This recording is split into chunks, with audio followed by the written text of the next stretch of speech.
Subscribe कीजिए दोस्तों हमारे चैनल को। नोटिफिकेशन पाने के लिए बेल आइकन को प्रेस कीजिए। हाँ, तो अपन ने जो एक्सरसाइज 2.4 चल रही थी अपनी, उसके क्वेश्चन नंबर 3 तक तो मैंने बता दिए थे आपको। क्वेश्चन नंबर 4 मैंने होमवर्क के लिए आपको दिया था। उसके बाद अपन क्वेश्चन नंबर 5 देखेंगे। क्वेश्चन नंबर 5 है, सौबों की माँ की आयु। सौबों की आयु की 6 गुनी है।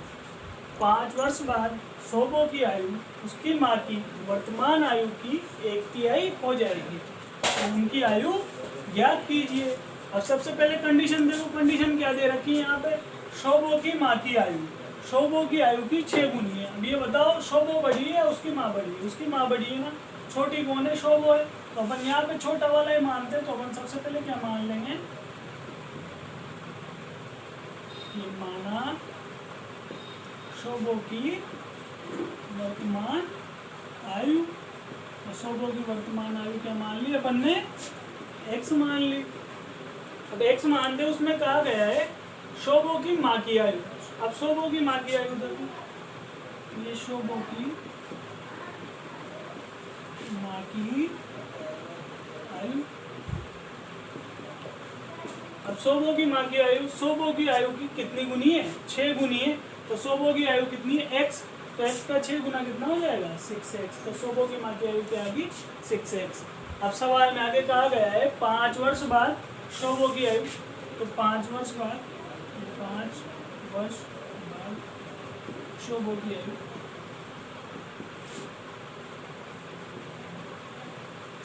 5 वर्ष बाद शोभो की आयु उसकी माँ की वर्तमान आयु की 1/3 हो जाएगी। अब उसकी माँ की वर्तमान आयु कितनी है?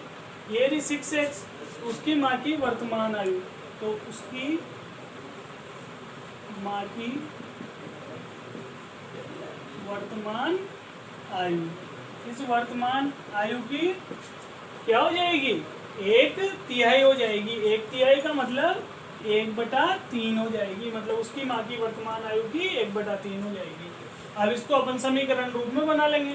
तो 5 वर्ष बाद शोभो की आयु क्या होगी? शोभो की वर्तमान आयु क्या है? x। तो 5 वर्ष बाद तो x प्लस 5। 5 वर्ष बाद शोभो की आयु ये होगी x प्लस 5। ये क्या हो जाएगी? उसकी माँ की आयु की 1/3। अब उसकी माँ की वर्तमान आयु क्या है? 6x। ये 6x 1/3 हो जाएगी। ये समीकरण बन गया। अब अपन को इसको हल करना है सिर्फ।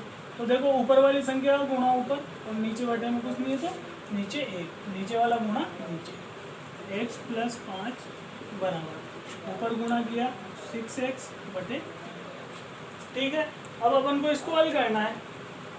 अब इधर देखो, यहाँ पे इधर बटे में ये 3 है, इस 3 को मैं इधर लेके आ जाऊँ तो ये इधर आते ही क्या हो जाएगा? इधर बटे में, तो इधर क्या हो जाएगा? गुणा में। तो क्या मैं इसको 3 गुणा x प्लस 5 लिख सकता हूँ? बराबर में क्या हो जाएगा? 6x। अब यहाँ पे देखो, ये 3 पूरा कोष्टक से गुणा है, तो इसको गुणा कर दीजिए। 3 का गुणा x से किया तो 3x प्लस 3 का गुणा 5 से किया तो 15 बराबर 6x। ठीक है, मैं इसको इधर लिख देता हूँ। यहाँ पे देखिए, 6x है इधर, बड़ा वाला पद किधर है? 84 में इधर है। तो इस छोटे वाले पद को किधर ले जाएंगे? इधर ले जाएंगे। तो ये देखो, इधर क्या बचेगा? सिर्फ 15 बराबर 6x है। ये 6x, इस 3x को इधर लेंगे तो ये किस में हो जाएगा? माइनस में हो जाएगा। 6x में से 3x गया तो कितना बचा? 3x। अब यहाँ पे देखिए, x के गुणा में कितना है? 3। मैं इस 3 को इधर भेजूंगा तो ये किस में हो जाएगा? बटे में हो जाएगा। ये 15 बटे 3 बराबर 3 का भाग 15 में कितनी बार जाता है? 5 बार। तो x बराबर कितना आ गया? 5। तो अपन ने देखो क्या क्या निकालना था अपन को? उनकी आयु ज्ञात कीजिए। आयु ज्ञात करनी थी। शोभो की वर्तमान आयु क्या मानी थी अपन ने? x। तो x बराबर कितना आ गया? 5। तो शोभो की आयु तो कितनी आएगी? 5 वर्ष। और शोभो की माँ की आयु कितनी थी? 6x। तो 6x की जगह क्या आ गया? 5। तो 6 पंजे 30 वर्ष। तो ये दोनों अपन ने निकाल लिए। आप इसको नोट कर लीजिए। हाँ, तो अभी जस्ट अपन ने क्वेश्चन नंबर 5 देखा। क्वेश्चन नंबर 5 के बाद आप क्वेश्चन नंबर 9 पे आ जाइए, क्योंकि क्वेश्चन नंबर 5, क्वेश्चन नंबर 9 और क्वेश्चन नंबर 10 ये तीनों क्वेश्चन मिलते जुलते हैं। तो इसमें देखो दादाजी की आयु अपनी पौत्री की आयु की 10 गुनी है। यदि उनकी आयु पौत्री की आयु से 54 वर्ष अधिक है तो उन दोनों की आयु ज्ञात कीजिए। अब सबसे पहले यहाँ पे मेन कंडीशन देख लो, ये स्टार्टिंग में यहाँ से यहाँ पे दादाजी की आयु अपनी पौत्री की आयु की 10 गुनी है। तो दादाजी बड़े हैं या पौत्री बड़ी है? दादाजी बड़े हैं, पौत्री छोटी है, तो अपन क्या मान लेंगे, माना पौत्री की आयु क्या मान लिया, x मान लिया। तो दादाजी की आयु क्या हो जाएगी, दादाजी की आयु कितने गुने हैं, 10 गुनी है पौत्री की आयु से, तो 10x 10 गुना यही हो जाएगा। अब आगे वाली कंडीशन देखो समीकरण बनाने के लिए, यदि उनकी आयु पौत्री की आयु से 54 वर्ष अधिक है, उनकी आयु मतलब दादाजी की आयु, तो ये दादाजी की आयु पौत्री की आयु से कितने वर्ष अधिक है, 54 वर्ष अधिक है, तो पौत्री की आयु क्या है x, और इससे कितनी अधिक है, 54 वर्ष अधिक है। ये समीकरण बन गया। इस समीकरण को आपको सोल्व करना है और मुझे भेजना है, ये आपका कार्य है, मैंने समीकरण बना के दे दिया। इसी प्रकार क्वेश्चन नंबर 10 पे आ जाइए। क्वेश्चन नंबर 10 है, अमन की आयु उसके पुत्र की आयु की 3 गुनी है। तो इसमें आपको ही मानना है, आपको ये समीकरण बनाना है। 10 वर्ष पहले उसकी आयु पुत्र की आयु की 5 गुनी थी, तो दोनों की वर्तमान आयु ज्ञात कीजिए। तो सबसे पहले ये देखना, अमन की आयु उसके पुत्र की आयु की 3 गुनी है, तो अमन बड़ा है या पुत्र बड़ा है, अमन बड़ा है, उसका पुत्र उससे छोटा होगा, तो पुत्र को मान लेना, माना पुत्र की आयु x। तो मैं यहाँ थोड़ा सा बता देता हूँ इसको, पुत्र की आयु तो क्या मान लेंगे x, तो अमन की आयु क्या आ जाएगी, 3 गुनी है, तो ये अमन की आयु क्या हो जाएगी 3x 3 गुनी। अब समीकरण बनानी है, तो 10 वर्ष पहले उसकी आयु, तो 10 वर्ष पहले अमन की आयु क्या होगी 3x - 10, 10 घटा देंगे। पुत्र की आयु की 5 गुनी थी, तो पुत्र की आयु जो है वो क्या है x, पुत्र की आयु की 5 गुनी थी, तो पुत्र की आयु की कितनी गुनी है, ये 5 गुनी, पुत्र की आयु क्या है वर्तमान x, इसकी क्या है 5 गुनी। ये समीकरण बन गया। इस समीकरण को सोल्व कर लेना, इसमें आपका आंसर आ जाएगा। तो इसको नोट कर लीजिए, और ये नोट करके आपको होमवर्क के रूप में दिया गया है, ये दोनों सवाल आपको करने हैं, ठीक है, नोट कर लीजिए। क्वेश्चन नंबर 6 देखिए, महुली गांव में एक तंग आयताकार भूखंड विद्यालय बनाने के लिए सुरक्षित है। कोई जगह है वो विद्यालय बनाने के लिए सुरक्षित की गई है। इस भूखंड की लंबाई और चौड़ाई में अनुपात जो दिया हुआ है वो 11:4 का अनुपात है। अब गांव पंचायत को इस भूखंड की बाढ़ कराने में, बाढ़ मतलब बाउंड्री कराने में 100 रुपये प्रति मीटर की दर से 75,000 रुपये व्यय करने होंगे। तो भूखंड की माप ज्ञात कीजिए। माप मतलब लंबाई और चौड़ाई निकालनी है अपन को। तो सबसे पहले यहाँ पे देखो, अपन को लंबाई और चौड़ाई निकालनी, तो लंबाई और चौड़ाई मानेंगे। लंबाई और चौड़ाई में अनुपात दिया हुआ है। मैंने आपको एक चीज बता रखी है, जब भी यहाँ पे अनुपात आ जाए तो अपन को क्या मान लेना है, अनुपात ही x के रूप में मान लेना है। तो माना भूखंड की लंबाई, अब लंबाई और चौड़ाई में अनुपात देखो कितना दिया हुआ है, 11:4 है। पहले लंबाई आ रहा है, लंबाई का क्या है 11, तो लंबाई क्या हो जाएगी 11x, और चौड़ाई क्या हो जाएगी, चौड़ाई में अनुपात कितना है 4 है, तो चौड़ाई क्या हो जाएगी 4x। इसके बाद अगली कंडीशन पे आ जाओ। अगली कंडीशन है गांव पंचायत को इस भूखंड की बाढ़ कराने में। मान लो ये कोई भूखंड है पूरा, इसकी लंबाई की 11x होगी और चौड़ाई जो इसकी 4x होगी। अब इस पूरे की बाढ़ करानी है मुझे, बाढ़ का मतलब बाउंड्री करानी है, तो इसके लिए 100 रुपये प्रति मीटर की दर से 75,000 रुपये खर्च कर रहा है। तो मैं इस भूखंड का परिमाप जो है, मैं यहाँ पे परिमाप निकालूंगा। इस भूखंड का परिमाप कैसे निकालूंगा, वो 75,000 रुपये कुल खर्च कर रहा है और 1 मीटर पे कितना खर्चा कर रहा है 100 रुपये। तो मैं इस 75,000 में 100 रुपये का भाग दे दूंगा, तो मेरे पास इस भूखंड का ये पूरा परिमाप है जो आएगा, नहीं आएगा, आ जाएगा आराम से। तो यहाँ पे देखो परिमाप क्या हो जाएगा, जो कुल व्यय किया है, कुल व्यय किया है, और प्रति मीटर कितना है खर्चा 100 रुपये, तो प्रति मीटर खर्च, प्रति मीटर खर्च कितना है 100 रुपये। तो कुल व्यय कितना किया देखो उसने बाढ़ कराने के लिए। बाढ़ का मतलब यही होगा चारों तरफ बाउंड्री, चारों तरफ बाउंड्री का मतलब क्या हो गया परिमाप हो गया। तो मैंने डायरेक्ट यहाँ पे परिमाप लिख दिया है। तो कुल व्यय कितना किया उसने 75,000 रुपये, और प्रति मीटर खर्च कितना है 100 रुपये, तो ये 100 रुपये। तो 2 जीरो से 2 जीरो कट गए, कितना बचा 750। तो परिमाप कितना आ गया अपने पास यहाँ पे 750, क्योंकि अपन को देखो आयत की लंबाई और चौड़ाई निकालनी है। भूखंड जो है वो आयताकार है यहाँ पे, तो लंबाई और चौड़ाई निकालने के लिए मेरे पास परिमाप का होना जरूरी है। तो मैंने परिमाप निकाल लिया, परिमाप कितना आ गया 750 आ गया। अब देखो परिमाप आते सवाल बिल्कुल सीधा बन गया। आयत का परिमाप जानते हो सूत्र आप, तो देखो ये आयताकार भूखंड क्या कैसा है अपने पास आयताकार है, तो आयताकार भूखंड का परिमाप, परिमाप अपन ने निकाल लिया। परिमाप का सूत्र क्या होता है, आयत का परिमाप क्या होता है 2 गुणा लंबाई प्लस चौड़ाई, यही होता है। इसमें मान रख दीजिए इस सूत्र में, जिसमें समीकरण बन जाएगा अपने पास।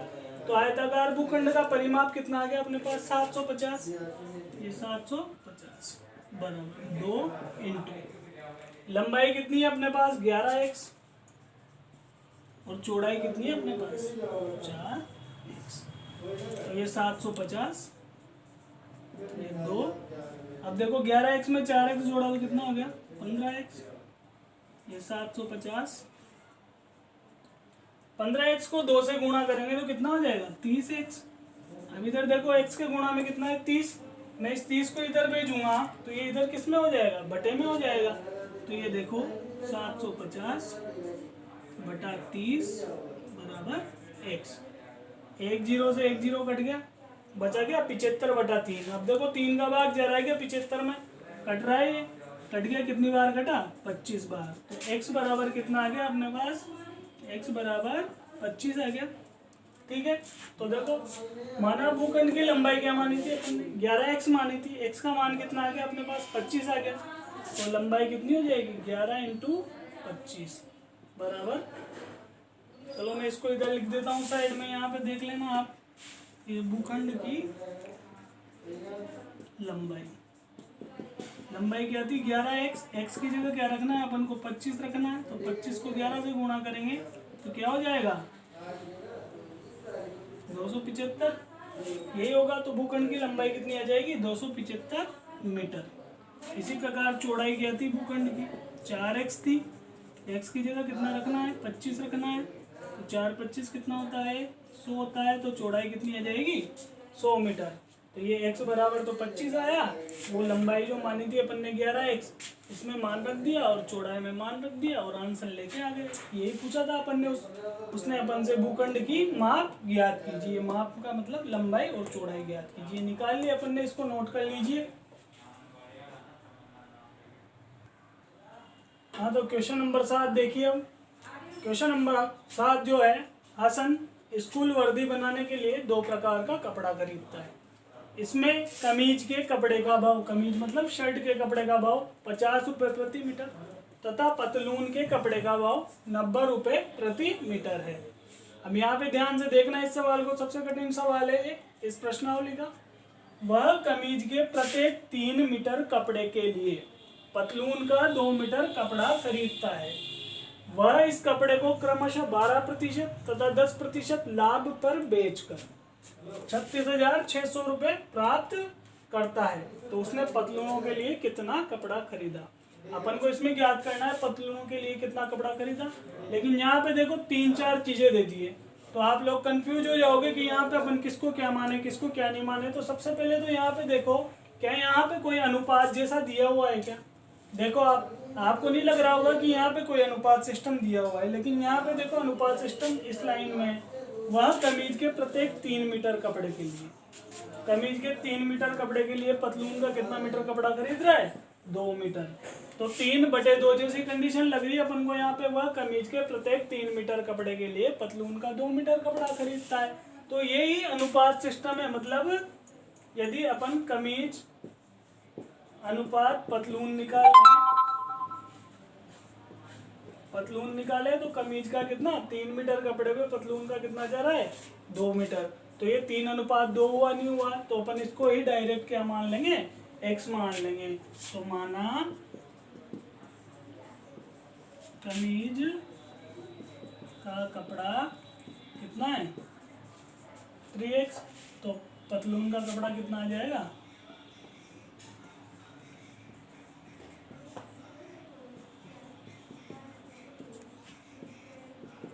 2x। अब इसके बाद अगली कंडीशन देखो, इसमें कमीज के कपड़े का भाव कितना है, 50 रुपये प्रति मीटर। तो कमीज का कपड़ा कितना है, 3x है, और उसके प्रति मीटर का भाव कितना है, 50 रुपये है। तो क्या मैं ऐसे लिख सकता हूँ क्या कि कमीज के कपड़े का कुल मूल्य कैसे आएगा, पूरा कपड़ा कितना है, 3x है, और 1 मीटर कपड़े का भाव कितना है, 50 रुपये। तो क्या मैं इस 3x को 50 से गुणा कर दूं, कितना आ जाएगा मूल्य, 150x। तो कमीज के कपड़े का कुल मूल्य कितना हो गया, 150x। इसी प्रकार पतलून के कपड़े का कुल मूल्य, अब पतलून का कपड़ा कितना है, 2x है, और पतलून के कपड़े का भाव कितना है, 90 रुपये है। तो 2x को किससे गुणा कर दें, 90 से गुणा कर दें, तो कितना आ गया, 180x। अब देखो अपने पास कमीज के कपड़े का कुल मूल्य जो उसने खरीदा है वो कितने का खरीदा, कमीज का कपड़ा तो 150 का, पतलून के कपड़े का कुल मूल्य क्या खरीदा उसने, 180 रुपये का। अब उसके बाद सवाल में देखो यहाँ पे क्या दिया गया है, वह इस कपड़े को क्रमशः 12% तथा 10% लाभ पर बेचकर 36,600 रुपये प्राप्त करता है। अब बेचने का मतलब होता है विक्रय मूल्य, ये तो है अपने पास क्रय मूल्य, खरीदने वाला मूल्य, लेकिन उसने क्या बोल दिया, बेचकर, मतलब विक्रय मूल्य। विक्रय मूल्य कितना प्राप्त कर रहा है, 36,600 रुपये। तो अपन को इस प्रतिशत का उपयोग करके विक्रय मूल्य भी निकालना पड़ेगा। अब आपने यदि लाभ आप पढ़ा होगा तो आपको ये समझ में आ जाएगा, और नहीं पढ़ा होगा तो अपन आगे पढ़ेंगे तब समझ में आएगा। अभी तो मैं आपको सवाल के अनुसार बता देता हूँ। तो देखो, वह इस कपड़े को क्रमशः, पहले किसका कपड़ा है, कमीज का कपड़ा है, तो कमीज के कपड़े पे लाभ कितना मिल रहा है, 12%, और पतलून के कपड़े पर लाभ कितना मिल रहा है, 10%। लाभ पर बेचकर 36,600 रुपये प्राप्त करता है। तो क्या मैं यहाँ पे ऐसा लिख सकता हूँ, ये 12% लाभ पर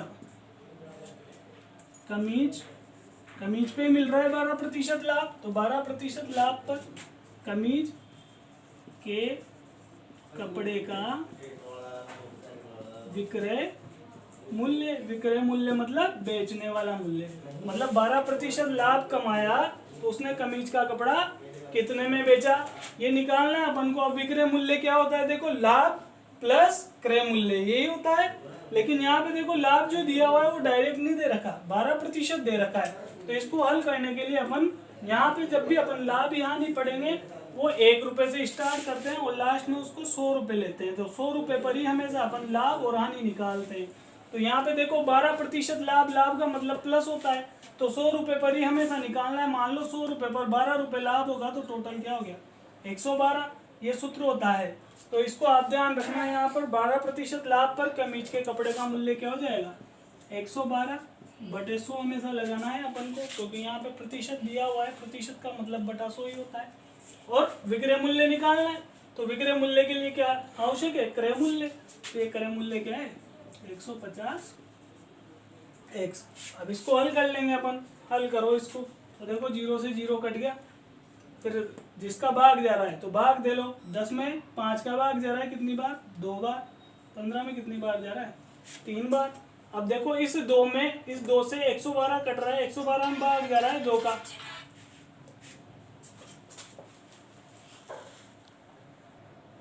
तो यहाँ पे देखिए ये 10 और 15 जो है, 10 में 5 का भाग जा रहा था, 2 बार जा रहा है, और 15 में कितनी बार जा रहा है, 5 का भाग 3 बार कट रहे थे। अब यहाँ पे देखिए 2 से 112 भी कट रहा है, 2 का भाग जा रहा है 112 में, कितनी बार जा रहा है लगाकर देख लीजिए।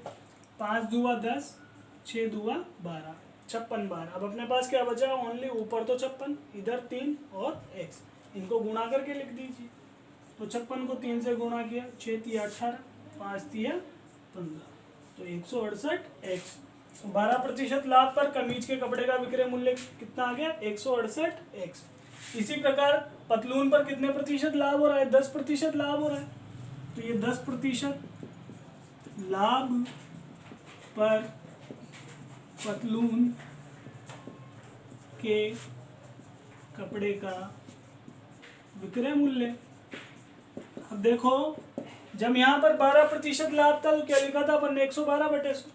10% लाभ है तो कितना लिखेंगे 110/100, क्योंकि हमेशा जो लाभ है या नहीं है वो किस पे निकाले जाते हैं 100 पर निकाले जाते हैं। तो लाभ कितना हो रहा है 100 पे 10 रुपये हो रहा है, तो मतलब 110।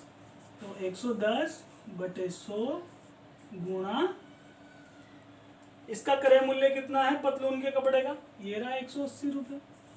180 x, अब कट रहा है जिसको काट दो, देखो एक जीरो से एक जीरो, दूसरी जीरो से दूसरी जीरो, क्योंकि ऊपर वाली दोनों संख्या गुणा में होती है। कट गया, नीचे कुछ नहीं बचा, एक बचा, एक का भाग किसी में भी लगाओ वही आना है। इन दोनों को गुणा कर दीजिए, तो गुणा करते ही कितना आएगा 198, 198 x। अब आप इसको नोट कर लीजिए, क्योंकि मैं इसको मिटाऊंगा, यहाँ पे जगह नहीं है, दोबारा बताऊंगा, तो पहले इसको नोट कर लीजिए।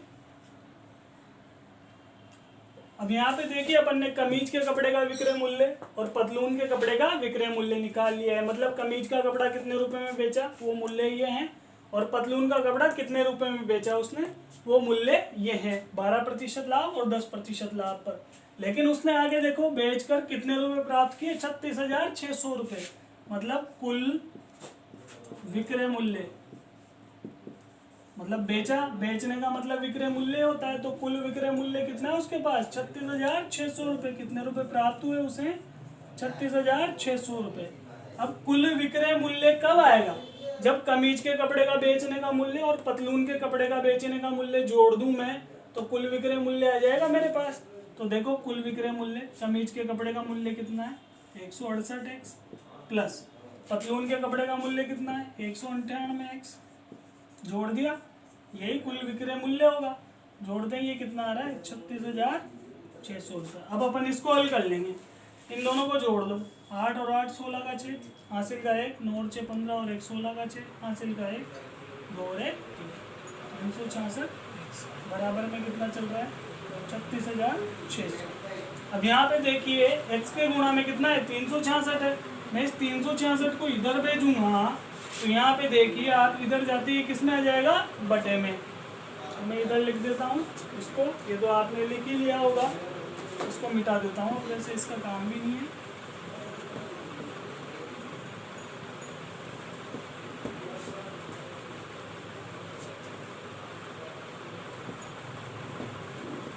तो यहाँ पे देखिए अब ये x, इसको मैं इधर ले गया, तो इधर जाते ही ये किस में आएगा बटे में 366। अब देखो भाग लगाओ, x का भाग, यहाँ 366 का भाग लगाओगे 36,600 में, तो 366 का भाग पहले देखो 366 है, एक बार पीछे क्या बचा 2 जीरो, x बराबर कितना आ गया 100। x बराबर 100 आते ही अपन ने क्या माना था यहाँ पे, सबसे पहले कमीज का कपड़ा, कमीज का कपड़ा कितना माना था अपन ने 3x माना था। ये अनुपात देखो यहाँ पे बताया था मैंने 3 मीटर कपड़ा, कमीज के प्रत्येक 3 मीटर कपड़े के लिए पतलून का 2 मीटर कपड़ा। तो कमीज का कपड़ा तो 3x माना था, पतलून का कपड़ा 2x माना था, तो कमीज का कपड़ा कितना माना था अपन ने 3x। x का मान कितना आ गया अपने पास 100, तो इसको 3 गुणा 100 बराबर कितना आ गया 300। तो कमीज का कपड़ा तो कितना आवश्यकता है उसको 300 मीटर की, और पतलून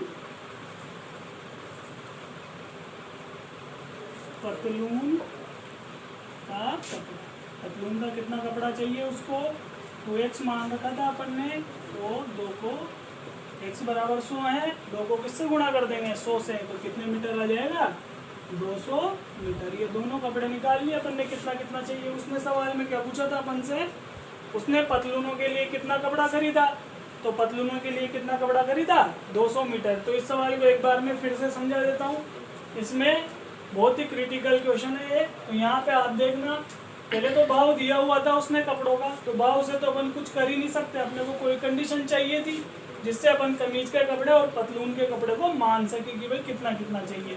तो उसने दे रखा था कमीज के प्रत्येक 3 मीटर कपड़े के लिए पतलून का 2 मीटर कपड़ा खरीदता है। तो मतलब कमीज और पतलून में मैं अनुपात करूँ तो क्या लिखूंगा 3:2। तो मैंने क्या मान लिया, कमीज का कितना कपड़ा है 3 मीटर और पतलून का कितना कपड़ा है 2 मीटर। तो इसके पीछे तो 3x, ये 2x। इसके बाद उसने दे रखा था वह इस कपड़े को क्रमशः 12% तथा 10% लाभ पर बेचकर, बेचने का मतलब होता है विक्रय मूल्य, और लाभ दे रखा है तो अपन को क्रय मूल्य ही पता होना चाहिए। तो सबसे पहले अपन ने ये माना था 3x और 2x, इससे अपन क्या निकाल लेंगे, क्रय मूल्य मतलब खरीदने का मूल्य। तो 3x है कमीज का कपड़ा और उसका भाव कितना था 50 रुपये, तो 50 को 3x से गुणा किया 150x आ गया कमीज का क्रय मूल्य, और पतलून का क्रय मूल्य आ जाएगा 90 को 2x से गुणा करते 180 आ जाएगा। उसके बाद 12% लाभ पर विक्रय मूल्य निकाल लेंगे कमीज के कपड़े का, तो 112/100 इंटू 150x हो जाएगा, इससे विक्रय मूल्य आ जाएगा। इसी प्रकार पतलून का विक्रय मूल्य निकालेंगे, पतलून पर लाभ कितना है 10% है, तो 110/100 इंटू 180, ये आते अपने पास कुल विक्रय मूल्य कितना था 36,600 रुपये।